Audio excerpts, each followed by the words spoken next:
One of the things that worries me is I start to think about, let's say you even come up with an internal AI tool that you're going to use, and you're going to make this accessible throughout your organization. I start to think about how confident am I about my data security controls internally, even, right? I have this thought in my head that for a lot of places, you don't know your security is not that bad because it would require somebody to take some effort to find things that they shouldn't have access to, but they do. Whereas one of the things AI is really good at is it will find it for you. And if you have access, you have access. So I can give you these things. And in my head, I just imagine, and especially the bigger the organization, the more that it's always been one of the hardest things for organizations to get their arms around is you've got that data sprawl just kind of everywhere and then kind of controlling that. So I guess in your mind, John, I would think that would be one of the early things that you would want to look at if you really were going to roll something like that out. And then what are Absolutely. the ways that you address that? Sure. So I think I'm going to hit Keep in on, mind, you'll be doing this at prescriptives. Yeah, Once you but of give me a good course, yeah, answer, it's it'll like be I'm like just giving you new my business project. plan for this. Uh, so first thing I'll start with is, right, collectively we have the same problem, is that where's our data at, right? Right. Whether that's in the case of Microsoft, it's in SharePoint or in Teams or something like that, and or is it on my local computer? And it has nothing to do with like OneDrive or interlinking that stuff. So the first thing is where is the data at, and where does it live at, and all the different locations, and then what's your exposure rate to where the data is just in general, like inherently at rest, in transit, and so on. And then lastly is the identity, because what makes up an identity in setting up a rule set, because you say, okay, well, this person should have access to this data, so we have those two pieces of it, and when and where should they have access to that data from. And when we tie all these things together, that's really where the struggle is, because you mentioned it before. AI is really good at taking all of this stuff, and you give it a bunch of pointers and collect and say, here's where some data is, and here's where some data is, and go query it, start indexing it, make it available to you, and then now say, hey, give John access. But give John access to what, right? What should John Right. have access to at what level in this information? And I think that's the key piece of this, is like, I think we can piece all the parts together until we say, what level of access should you have? And before, it was really simple when you said, hey, this folder, John has permissions to this folder, and John doesn't have permissions to this folder. It was really simple. And then you just build your structure on top of that. But that's not how data is structured anymore. This unstructured data is all over the place. So we have no real method to consolidate this until we get into this engine. So I'd say if we start bringing in in-house AI to do this, the very first thing that I'm going to say is create the identities and match them, and then we remove everyone's permissions to the data. Like basically you have no access to any of the data in here, and then we go through a stair-stepped approach to say, okay, this is the role, right, that exists for this person, and this person should have access to this type of data. And we have to let AI quantify what that means, and we have to do it through a training model to build that out. Because it's not the same structured way we could do it before. It's like, hey, this is this folder, and this John's folder, so he's permission. It's more like, here's this collection of data. How do we index this into some group thought together? And that's how we're going to build our proper identity to roll access into there. And I'm saying that's just one example, because we're talking about a lot of unstructured information out there. Right. It's very easy if you say, here's our CRM system, and John does this, piece the two together. But now we're saying, here's this data, this data, this data, and it's all made up of a bunch of different elements Well, that and are very not conducive together. Go ahead, Mark. it's your classic DLP scenario, right? Where's all my data? But and in classification, and who should or should not have access to it. And then, yeah, I mean, back in the day, it was, a very rigid file structure, folder structure, right? But it's evolved. Your data's everywhere, but yet nowhere. And yeah, what are the ACLs and permissions on that, right? And then what you're describing is having AI do a DLP overlay, right? And I mean, I've been around a while. And there's very few companies that do or have been able to do DLP well. It's a monster. I mean, to be quite Oh frank, yeah. it's a I mean, major and an expense yeah, in itself, even before we start talking about AI. yeah. I feel like a lot of them really don't understand the workflows well enough, right? One of the things we saw, I'm part of some teams rolling out some DLP, is boy, they just broke everything, right? As soon as they started locking everything down, they broke everything. And then going out and trying to figure out, okay, why do you need this and why does it work this way? And especially the bigger, the older the company, a lot of time it's the route for why is like that.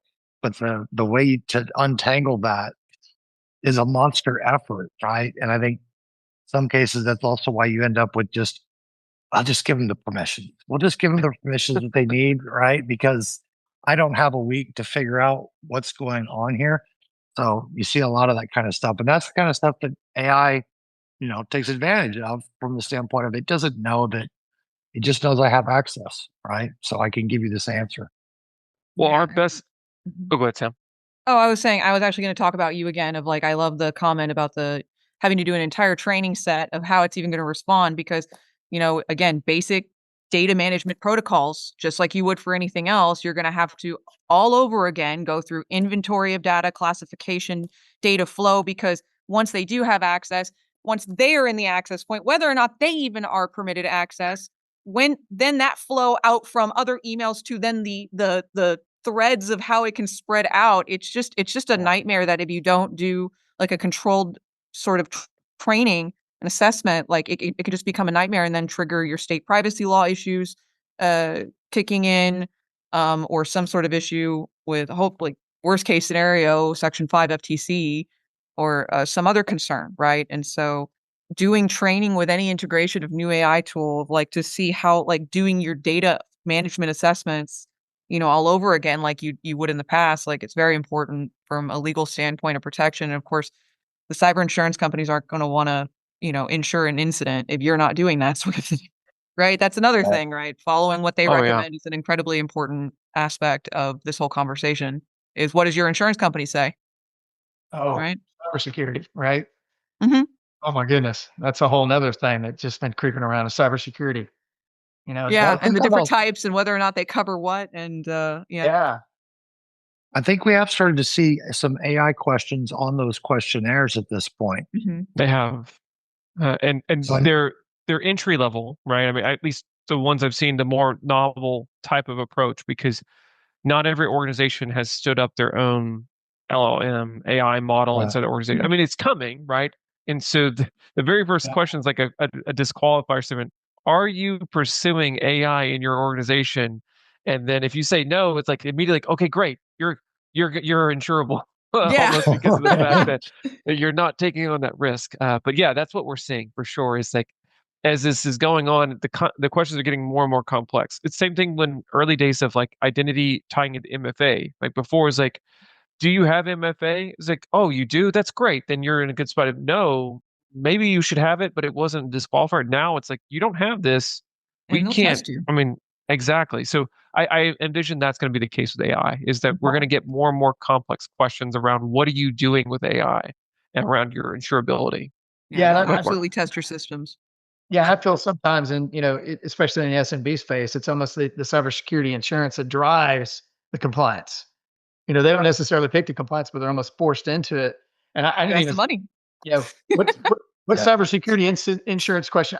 You've seen them 10 years ago. They were what, 1 or 2 pages. Now I don't know how many pages they are. And now absolutely AI is going to become a part of that. And Terry, going back to you, that's even more that as a business owner or leader, you're going to have to consider. Mhm. And I Right. think it's going to be forced attrition. You can't, like you said, AI's been been dumped on all of us, right? It's not like we chose it, Right. and it's creeping in everywhere. And I think it's the worst case of shadow IT. You can't you can't say no AI for you anymore. They're just going to go find another one. And I mean, gosh, there's 12 different versions, or I don't even know how many. And so Well, I'm terrified to see that creeping in on cybersecurity because it's going to force all these controls, right? and I feel like I think at least for us, we're still like a lot of companies looking for that AI solution or use case or something that's like the home run, right? Oh man, we're going to do this and it's going to be the home run. I think everybody wants to see that.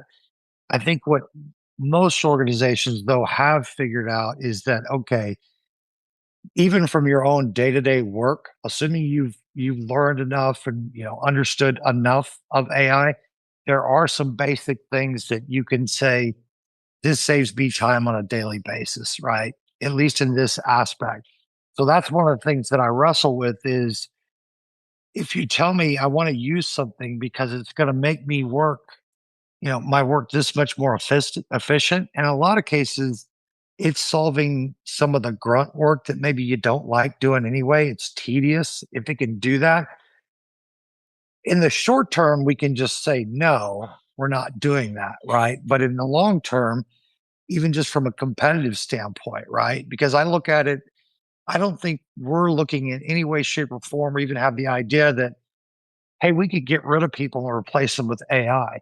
But I certainly look at within a group, let's say, okay, if you could leverage AI here, would that mean that we can handle this amount of work with these individuals?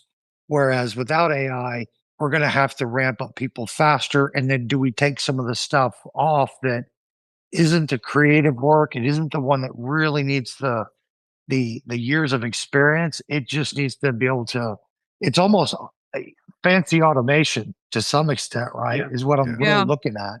I've thought of it, as when it first came out, I was one of those doom and gloom people, oh my gosh, this is going to replace people. And I kind of calmed down, but then it kind of hit me, right? Like, no, AI is not going to replace me. But if you look at it as a calculator, right? A person that can use it effectively, AI is not going to replace me, but a person using AI can be more efficient than I can, right? Right. And this reminds me, I was going to go back to Samantha. You're dealing with young minds, right? And I completely agree on that creative aspect of it, right? Because they need to originate and they need to work through that foundational knowledge. But I don't know, just a question throwing it out on the table. Sure. If you have a person that, like in my example, right? A script, right? PowerShell, right? I'm using it to start from scratch. So there is a little bit of that creativeness. And I think it in my mind, it may be different because it's not that I can't create, it's just I'm very slow in creating. And I can start with that. And again, tying that back to what I just said, I use it as a calculator to help me get that jump start so much faster.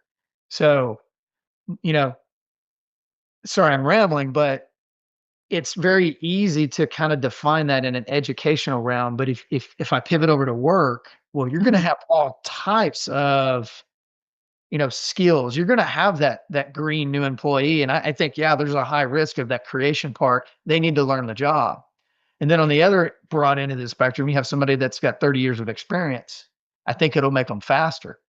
So, what do y'all think about that? Yeah, so I will say that when you identify the correct tool to use within the environment, like for example, in a corporate transactions office, right? There are ways in which AI can be used as a training tool with younger associates and helping them with quality, right, that you get over time. But again, if they're not graduating with a Juris Doctorate with the base skills necessary to even from that point, like we've got a problem.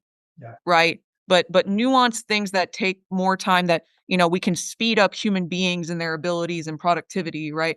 I do have a question that I've asked with AI of are we working towards efficiency, like increased efficiency, or are we just trying to push human beings beyond a limit that shouldn't be expected of them? Right? That's a concern I have with it, but Sure. you know, regardless of that question, it can still be used for assistant. There's a way to avoid the cognitive offloading problem. There is, right? So you have the part where you're trying to develop the skill, and then there's this effort box that you have to put in the effort skill. And there is a way that you could potentially use AI tools that are approved by your corporation or wherever you're at, that maybe it can jumpstart you of seeing certain terms that you then use that to then go research outside of the AI to learn those things, right? That is a way to use AI as a training tool to help you recognize certain key factors in what you're learning, and then go learn them, right?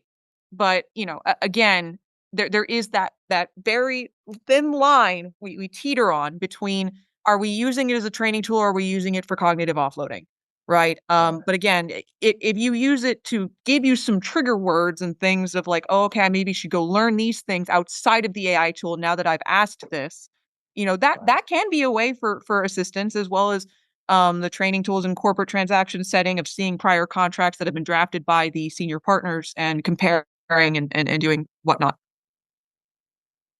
Yeah, that's interesting. When I was thinking about, there's a lot of people doing it wrong that we talk about, and lots of different kind of risks and things like that. But I was thinking about maybe some of the most effective ways we've used some of these. And now it's funny because what I'll do is I will try something new to kind of see how well does it do. Number one. Number two, how effective am I getting at using this tool? So one of the ones that, over the past week was we had our kickoff last week. We broke the team into groups, and each group came up with a presentation. And so I wanted to come back and review that. And basically, what I've got is 6 PowerPoint presentations. So I basically went in and fed it those presentations, and then prompted and say, I want you to go into each one of these, pull out the ideas that they came in, put the name into the column. And I essentially walked it into, I want you to create the workbook that has all these things in the columns, and then give me a grouping. So I can kind of say these ideas were all about go to market. These ideas were all about new services. And it did really well. And I could have done that same thing, but I would say it probably saved me an hour, maybe 2, just having it do that for me. So I was happy that it did it. Now I did go back and check too, because Sure. I've had enough experience that stick something in there and they're like, that isn't in this spreadsheet, or that's not in here at all. Where did you come up with this? Mhm. But it was pretty good. So I'm kind of curious for you guys, where are the ones where you're like, hey, this has been a significant benefit pretty consistently, and that it does this well, low risk, and it just kind of helps me move faster. I was What working about? on some script the Yeah. past couple days, and it's gotten really, really good. I was using Copilot, and there's actually new options where you can do like a think deeper, and then even further, I think it's using ChatGPT 5.2. I think is right. Um, and I've seen it evolve. Right, it's been changing exponentially, right? And so going back, I know my PowerShell scripts, right? And I found myself going back and forth, and every time I don't just take it, drop it, and run. I'm going back through and I'm proofing it. I'm like, man, that's pretty good. Wow. Okay. All right. I see how this works. And I kind of test it line by line and break through that. Oh, yeah, found something. It's not quite what I want. And I went back and forth in this dialogue, and they've thrown more memory at it too. I went for 2 days going back and forth with the script. And that sounds like a long time, but the scenario I was dealing with, I thought was, you know, clean, and that it turned out to be a giant mess, um, with what I was trying to solve, that is. And it was able to kind of walk with me and, like I said, kind of in tangent and help me through it. And if looking back, I said I did that in about 2 days. Man, it would have been a couple weeks, easy. Really? I've done that, and it was this old lady. Parker talked about it. I do a Google search. Hey, I need to do this thing with this interface. And man, it would take me 3, 4, 5 times to figure out the technique. Whereas Copilot gives me the technique right out the gate. And yeah, you can do things maybe 3 different ways, but yeah, it's a good enough. It's going to work. I'm dealing with a small environment, so it doesn't need to be efficient. There could be better ways to Right. do it. But yeah, it saved me a tremendous amount of time. And I think it's good in that case because scripting is pretty concrete, right? It's not, Samantha was talking earlier, it's not an opinion. it's functions in certain ways that APIs work. So it's almost like the preferred method for LLMs. And all of this is public information, right? You go out there and you see all these PowerShell commandlets. So it has the ability to just pull all of that stuff and assemble it rather quickly. It used to be a complete mess, like, wow. And sometimes it would get caught in a loop and I would be arguing with it. I mean, this was a year ago. And I'm like, okay, I don't understand why you keep going back to that. I already told you not to do that. But Right. now, I mean, it is a two-way conversation. And I mean, it's been a while since I got that deep technically with it, but man, I was just impressed. I mean, and so for me, I used to think in IT specifically, my peers have heard me say, man, I wonder what it's going to look like in the next 5 to 10 years. Based on, I mean, how long has AI been out? What, 2 years, 3 years? I mean, that's like the new curve. What is it going to look like 2 to 3 years from now when I've seen in the specific use case of helping me script, it's evolved tremendously. So I think that's where it's good. And another use case that I use it for, I suck at PowerPoint. I'm a technical guy. I am not I don't know which side it's right brain, left brain, whatever. I just can't do it. So what I'll do is I'll type up what I want to talk about, like in a bulleted list. So think of the hierarchy, right? 4 topics, details underneath, maybe some sub details underneath that.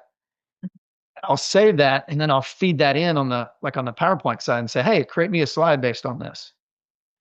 Sometimes it's really long. I may have given it 5 points and, maybe 20 bullets and it's like 47 slides. I'm like, whoa, whoa, whoa, whoa, turn down. And it's starting to be able to adjust. And then the pictures are relevant. So I didn't have to go farm all that stuff.